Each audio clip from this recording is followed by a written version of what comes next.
my very own.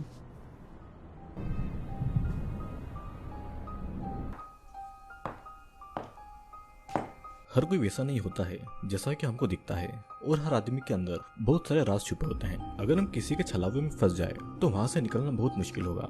और आज की हमारी कहानी एक ऐसे कॉन्सेप्ट पर बेस्ड है। मूवी का नाम है ग्रैंड आइले, और इस मूवी की कहानी शुरू होती है फैंसी नाम की एक औरत से, जिसके घर में 2 बच्चियां कुकीज बेचने आई थी। लेकिन बच्चियों को फैंसी की बातें बहुत अजीब लगती है और वो डर कर वहाँ से भाग जाते हैं। उसी रात को एक चोर उनके घर में आता है, लेकिन फैंसी के हस्बैंड वॉल्टर चोर को देख लेता है और वो गन लेकर चोर के पीछे पड़ जाता है। चोर वहाँ से भागने की कोशिश करता है, लेकिन वॉल्टर चोर पर गोली चलाता है। सीन इसी के साथ में कट होता है और कहानी फिर एक पुलिस स्टेशन पर आती है, जहाँ पर पुलिस ऑफिसर जॉन्स बडी को किसी मर्डर के बारे में पूछताछ कर रहा था। तो इसलिए बडी उनको मर्डर के दिन के सभी इंसिडेंट बताने लगता है। अब अगेन कहानी एक दिन पास्ट की तरफ आती है, जहाँ पर हम बडी की वाइफ लिजा और उसकी एक छोटी सी बेटी को देख पाते हैं। बडी की बेटी बीमार थी और उसके ट्रीटमेंट के लिए उनके पास पूरे पैसे नहीं थे, लेकिन बडी को एक दिन के लिए फेंस ठीक करने का काम मिल जाता है। बडी बहुत महीनों से लिजा के साथ में इंटीमेट नहीं हुआ था, जिस बारे में वो लिजा से बात भी करता है। और लिजा बडी से कुछ और टाइम मांगती है, क्योंकि कुछ ही महीनों पहले उसकी डिलीवरी हुई थी। फिर उसी दिन बडी वॉल्टर के घर पर जाता है ताकि वो फेंस को ठीक कर सके, जिसके लिए उसे $200 मिलने वाले थे। वॉल्टर की बहुत सी बातें बडी को अजीब लगती है, और फिर भी वो वहाँ पर काम शुरू कर देता है। फिर घर के अंदर फैंसी वॉल्टर को सेड्यूस कर रही थी, लेकिन वॉल्टर सो रहा था, जिस वजह से फैंसी उस पर बहुत गुस्सा होती है, क्योंकि उनकी आज एनिवर्सरी थी। वॉल्टर फैंसी से उसके इस बिहेवियर के लिए माफी भी मांगता है, और फैंसी फिर भी वॉल्टर से नाराज थी, क्योंकि वो बस दिन भर ड्रिंक करता रहता था। अब बातों ही बातों में फैंसी और वॉल्टर के बीच में एक छोटा सा झगड़ा होता है, और कुछ ही देर के बाद में बडी जब काम कर रहा था तो फैंसी उसको चुपचाप देख रही थी। फैंसी बडी के लिए एक ड्रिंक लेकर आती है और दोनों एक दूसरे से बातें भी करते हैं। फैंसी की तरफ देखते देखते बडी खुद की फिंगर को थोड़ा सा जख्मी कर लेता है, और ये देखकर फैंसी बडी को घर के अंदर ले जाती है। वो उसकी उंगलियों पर मेडिसिन लगाने का बहाना करके उसकी उंगलियों पर किस करती है, जो कि वॉल्टर भी देख लेता है। वॉल्टर को देखकर बडी बाहर अपना काम पूरा करने के लिए चला जाता है, और वॉल्टर यहाँ पर फैंसी से कहता है कि फैंसी जो भी उसको जेलस कराने के लिए कर रही है, इससे उसको कोई भी फर्क नहीं पड़ता है। फिर कुछ देर के बाद में बडी जब काम कर रहा था तो वॉल्टर फैंसेस में कुछ बियर बोतल रख देता है, और फिर बालकनी से गन चलाकर उस बोतल पर निशाना लगाता है। वॉल्टर के इस बिहेवियर से गुस्सा होकर बडी उसको ये सब करने से मना करता है, और तब जाकर वॉल्टर रुकता है। फिर उस शाम तूफान के साथ साथ बहुत तेज बारिश होने लगती है, जिस वजह से बडी पूरा काम नहीं कर पाता है। वो अगले दिन आकर अपना काम पूरा करने का प्रॉमिस करता है, और वॉल्टर से अपने पेमेंट भी मांगता है, लेकिन वॉल्टर बडी को पूरे पैसे नहीं देता है, तो इसीलिए बडी को बहुत बुरा भी लगता है। जाने से पहले बडी फैंसी को थैंक्स कहता है और वहां से जाने लगता है, लेकिन बडी का ट्रक स्टार्ट नहीं हो रहा था, तो इसीलिए उसको फिर से घर के अंदर आना पड़ता है। अगेन सीन कट होता है और कहानी अब प्रेजेंट टाइम में आती है, जहाँ पर बडी जॉन्स को बता रहा था कि वो इससे पहले वॉल्टर और फैंसी को नहीं जानता था, और ना ही वो किसी को हर्ट कर सकता है। कहानी अगेन पास्ट की तरफ आती है, जहाँ पर बडी घर वापस जाने के लिए वॉल्टर की कार मांगता है, लेकिन वॉल्टर उसको अपनी कार नहीं देता है। तब बडी वॉल्टर से उसका फोन यूज करने की परमिशन मांगता है, जिसके लिए वॉल्टर राजी हो जाता है। बडी घर पर कॉल करके लिजा को अपनी सिचुएशन के बारे में बताता है कि वो आज रात तूफान के कारण घर पर नहीं आ सकता है। ये बात सुनकर लिजा बडी पर बहुत गुस्सा होती है और कॉल को काट देती है। बडी को भी अपनी तरह अपनी वाइफ से परेशान होता दिखकर वॉल्टर बडी को ड्रिंक ऑफर करता है। फिर उसके बाद तीनों ड्रिंक करते हैं, और यहाँ पर हमें उनकी बातों से पता चलता है कि वॉल्टर पहले मिलिट्री में हुआ करता था, और वियतनाम की वॉर के बाद में वॉल्टर और फैंसी एक दूसरे से मिले थे और उन्होंने आपस में शादी कर ली थी। पहले तो वॉल्टर का बिहेवियर फैंसी को पसंद आता था, लेकिन अब उसको उसका बिहेवियर पर गुस्सा आता है। यहाँ पर वॉल्टर और फैंसी एक दूसरे पर बुरे बुरे कमेंट भी करने लगते हैं, और बडी बस चुपचाप उनकी बातें सुन रहा था। फैंसी यहाँ पर बडी के लेग्स को टच कर रही थी, जिस वजह से बडी बहुत ही ज्यादा अनकंफर्टेबल फील कर रहा था, और वॉल्टर से भी डर रहा था। अब वहाँ पर चल रहे टीवी की न्यूज से हमें पता चलता है कि एक यंग आदमी मिसिंग है। फिर डिनर के बाद वॉल्टर जब सो जाता है तो फैंसी उसको अपना बेडरूम दिखाने के लिए ले जाती है, और रूम के पास में बडी एक डोर को नोटिस करता है, जहाँ पर लॉक लगा हुआ था। फैंसी बडी को बताती है कि वो बस एक स्टोरेज बेसमेंट है। रूम के अंदर जाने के बाद में फैंसी चेंज करने जाती है, और बडी रूम के अंदर कुछ वुडू डॉल को नोटिस करता है। फैंसी यहाँ पर बडी से फ्लर्ट कर रही थी, और वो उसके करीब आने की कोशिश भी कर रही थी, और यहाँ पर हमें पता चलता है कि फैंसी को मां बनना था, लेकिन अपनी मेडिकल कंडीशन की वजह से वो मां नहीं बन पाई थी। फैंसी फिर बडी को अपनी सेक्सुअल फैंटेसी बता रही थी, जिस वजह से बडी बहुत ही नर्वस फील कर रहा था। बडी जब रूम से बाहर जा रहा था तो वो एक टेबल से टकराकर गिर जाता है, जिसकी वजह से वॉल्टर अपनी नींद से उठ जाता है। लेकिन वॉल्टर रूम के अंदर नहीं जाता है और बाहर ही खड़ा होकर उनकी बातें सुनने लगता है। फिर अब बडी लिविंग रूम में सो जाता है और बीच में जब उसकी नींद खुलती है तो वॉल्टर उसके सामने गन लेकर बैठा हुआ था और वॉल्टर को ऐसा देखकर बडी डर जाता है।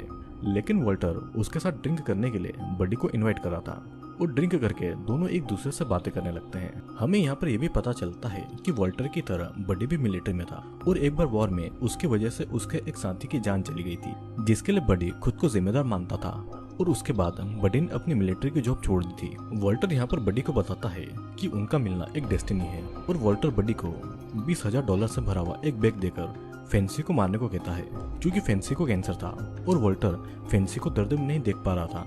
बडी ऐसा काम नहीं करना चाहता था और तब वॉल्टर उसे समझाता है कि इन पैसों से उसकी बेटे का ट्रीटमेंट हो जाएगा और लिजा भी उससे खुश रहेगी।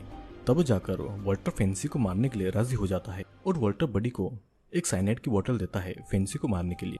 बडी अब फेंसी के पास में जाता है और फेंसी तब बाथटब में नहा रही थी। दोनों एक दूसरे से अपनी लाइफ की बातें शेयर करते हैं और इसी दौरान दोनों एक दूसरे के करीब आ जाते हैं और दोनों वहाँ पर इंटीमेट भी होते हैं। मूवी अगेन प्रेजेंट टाइम में आती है, जहाँ पर जॉन्स बडी को पूछ रहा था कि शादीशुदा होने के बाद भी उसने फेंसी के साथ में सेक्सुअल रिलेशनशिप क्यों बनाया, और बडी के मुताबिक वो सब इतना जल्दी हुआ कि वो खुद को रोक नहीं पाया और उससे गलती हो गई थी। लेकिन बडी यहाँ पर कबूल नहीं कर रहा था कि उसने ही मर्डर किया है।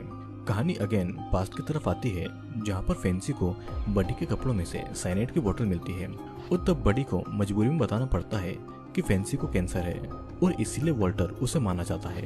लेकिन फेंसी के मुताबिक वो तो बीमार बिल्कुल भी नहीं थी।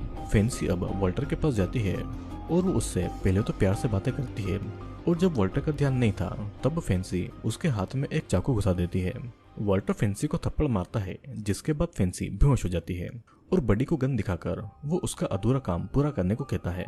लेकिन उसी टाइम बहुत तेज तूफान आने के कारण वहाँ की एक विंडो टूट जाती है और उसी मौके का फायदा उठाकर बडी वॉल्टर पर अटैक करके उसे बेहोश कर देता है, जिसके बाद में वो वॉल्टर को बांध देता है। अब कुछ देर के बाद में जब फेंसी और वॉल्टर होश में आते हैं तो वॉल्टर बडी से एक वॉरियर की तरह उसको मारने की रिक्वेस्ट करता है, लेकिन बडी ऐसा कुछ नहीं करना चाहता था। वो बस फेंसी को लेकर वहां से जाना चाहता था। बडी वॉल्टर से उसकी कार कीज मांगता है और वॉल्टर फेंसी को अपना सच बताने को कहता है। बडी वॉल्टर की बात पर ध्यान न दे, इसलिए फेंसी बडी को सेड्यूस करने लगती है, लेकिन फिर भी बडी वॉल्टर से उसकी बात का मतलब पूछ लेता है। वॉल्टर बडी को बेसमेंट चेक करने को कहता है और तब बडी वॉल्टर से चाबियां लेकर बेसमेंट का ताला खोल लेता है। बडी को रोकने के लिए फेंसी उस पर गोली चलाती है, लेकिन किसी तरह बडी बेसमेंट के अंदर चला जाता है। फेंसी फिर वॉल्टर की रस्सियां खोलती है और दोनों फिर बडी को पकड़ने के लिए रेडी हो जाते हैं। यहाँ पर दूसरी तरफ बेसमेंट में बडी को वही चोर मिलता है जो कि कल रात वॉल्टर के घर पर चोरी करने के लिए आया था और वो चोर बहुत ही जख्मी हालत में था। वहीं पर बडी को एक जापानीज राइटिंग वाला एक कपड़े का टुकड़ा दिखाई देता है। चोर से बडी को पता चलता है कि वहाँ पर और भी लोग कैद हैं। तभी वहाँ पर वॉल्टर आता है, तो इसीलिए बडी दूसरे रास्ते से ऊपर का रूम में चला जाता है और फेंसी भी बडी को रोक नहीं पाती है।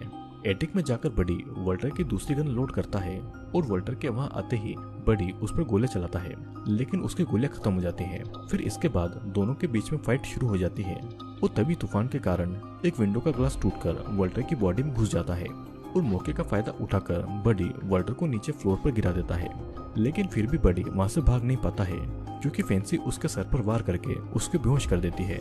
फिर अगली सुबह जब बडी की आंखें खुलती है तो वो अपने ट्रक में था और उसके ट्रक में उसी चोर की डेड बॉडी थी। बडी कुछ भी समझ पाता उससे पहले ही पुलिस वहां पर आकर बडी को अरेस्ट कर लेती है और इसी तरह बडी को मर्डर के इल्जाम में अरेस्ट किया गया था। कहानी अगेन प्रेजेंट टाइम में आती है, जहाँ पर बडी जॉन्स को वॉल्टर के घर का बेसमेंट चेक करने को कहता है। जॉन्स बडी की बात पर बिलीव नहीं कर रहा था और उसी टाइम वहाँ पर लिजा आती है और जॉन्स दोनों को बात करने की परमिशन दे देता है। लिजा बडी से नफरत करने लगी थी क्योंकि उसने फेंसी के साथ में सेक्सुअल रिलेशनशिप बनाया था। इधर जॉन को पता चलता है कि बडी ने जिस जापानीज राइटिंग वाले कपड़े की बात की थी सेम उसी तरीके की एक ड्रेस एक मिसिंग लड़की ने पहनी थी, तो इसीलिए जॉन्स वॉल्टर के घर में चेक करने का डिसाइड करता है। जिसके बाद police officer Newton search warrant लेकर वॉल्टर के घर पर जाता है। वॉल्टर की इंजरीज के बारे में पूछने पर वो पुलिस को झूठ बोलता है कि तूफान के कारण उसका एक एक्सीडेंट हो गया। अब ऑफिसर गैरेट को नजर रखने का बोलकर न्यूटन बाकी ऑफिसर के साथ में बेसमेंट चेक करने जाते हैं, जहाँ पर उनको किसी की आवाज भी सुनाई देती है। वॉल्टर को पता था कि वो दोनों फंसने वाले हैं, तो इसीलिए वो फेंसी को भागने को कहता है, लेकिन फेंसी अपना घर छोड़कर नहीं जाना चाहती थी, जिस वजह से वॉल्टर फेंसी पर गुस्सा करता है और ऑफिसर गैरेट पर अटैक करके वहां से भाग जाता है। ऑफिसर को वहां पर एक मिसिंग लड़की मिलती है और पुलिस फेंसी को अरेस्ट करके बडी को छोड़ देती है, लेकिन तब तक लीजा अपनी बच्ची को लेकर अपना घर और बडी को छोड़कर चली गई थी। फिर इसी के साथ में कहानी अब 10 दिन के बाद से शुरू होती है, जहाँ पर वॉल्टर लीजा को हॉस्टेज बनाकर बडी के सामने आता है। उस टाइम बडी एक रेस्टोरेंट में था और बडी एक वेटर से पुलिस को कॉल लगाने को कहता है और खुद वॉल्टर के सामने जाता है। वॉल्टर यहाँ पर बडी को अपने साथ में ले जाने आया था और लीजा के लिए बडी वॉल्टर के साथ जाने के लिए रेडी हो जाता है। वॉल्टर लीजा को छोड़कर बडी को अपनी गन पॉइंट पर लेता है, लेकिन तब तक पुलिस भी वहां पर आ जाती है। वॉल्टर पुलिस से बडी के बदले में फेंसी को मांगता है, लेकिन उसी टाइम फेंसी को मेंटल हॉस्पिटल में रखा गया था। वॉल्टर गुस्से में बडी को छोड़कर पुलिस पर गोलियां चलाने लगता है, लेकिन पूरी पुलिस फोर्स वॉल्टर को ही जान से मार डालती है और इसी दौरान बडी भी जख्मी हो जाता है। अब कुछ टाइम के बाद हम बडी को हॉस्पिटल में देखते हैं, जहाँ पर लीजा ने बडी को माफ कर दिया था और दोनों का रिलेशनशिप भी ठीक हो गया था। यहाँ पर हम न्यूज में ये देख पाते हैं कि वॉल्टर और फेंसी ने बहुत सारे लोगों को किडनैप किया था ताकि लड़कियों से बच्चे पैदा करवाए जाए और लड़कों से फेंसी अपना सेक्सुअल डिजायर पूरा करे। और इसी के साथ में ये मूवी यहीं पर एंड होती है। दोस्तों, इस कहानी में हमने एक अजीब से कपल को देखा। उनका रिलेशनशिप पहले तो बहुत ही ठीक चल रहा था, लेकिन बाद में वॉल्टर और फेंसी को ये पता चला कि फेंसी मां नहीं बन सकती है, जिस वजह से फेंसी मेंटली डिस्टर्ब हो गई थी। वॉल्टर को मिलिट्री से बहुत प्यार था, लेकिन अपने पैर की इंजरी के बाद में उसने अपनी मिलिट्री की जॉब छोड़ दी, जिसके बाद वो भी मेंटली डिस्टर्ब हो गया। इन सब इंसिडेंट्स की वजह से वॉल्टर और फेंसी का रिलेशनशिप खराब चल रहा था। फेंसी की भी सेक्सुअल फैंटेसी पूरी नहीं हो पा रही थी और वॉल्टर फेंसी को सेक्सुअल खुशी नहीं दे पा रहा था, तो इसलिए दोनों ने मिलकर उनके घर में आए लोगों को किडनैप करना शुरू किया। किडनैप किए गए लड़कों के साथ में फेंसी अपना सेक्सुअल डिजायर पूरा करती थी और किडनैप की गई लड़कियों के साथ में वॉल्टर सेक्सुअल रिलेशनशिप बनाता था ताकि फेंसी को एक बच्चा मिल सके। बडी को भी वे दोनों अपना शिकार बनाने वाले थे, लेकिन बडी ने अपनी समझदारी के कारण दोनों के राज को ही दुनिया के सामने ला दिया और दोनों पकड़े गए। दोस्तों, मैं उम्मीद करता हूँ कि आपको ये वीडियो पसंद आया होगा। वीडियो अच्छा लगे तो वीडियो को लाइक और नीचे कमेंट करना न भूलिएगा। और अगर आपको इस मूवी को देखना है तो मेरे टेलीग्राम चैनल को ज्वाइन कर लेना, मैं वहाँ पर सारी मूवीज को अपलोड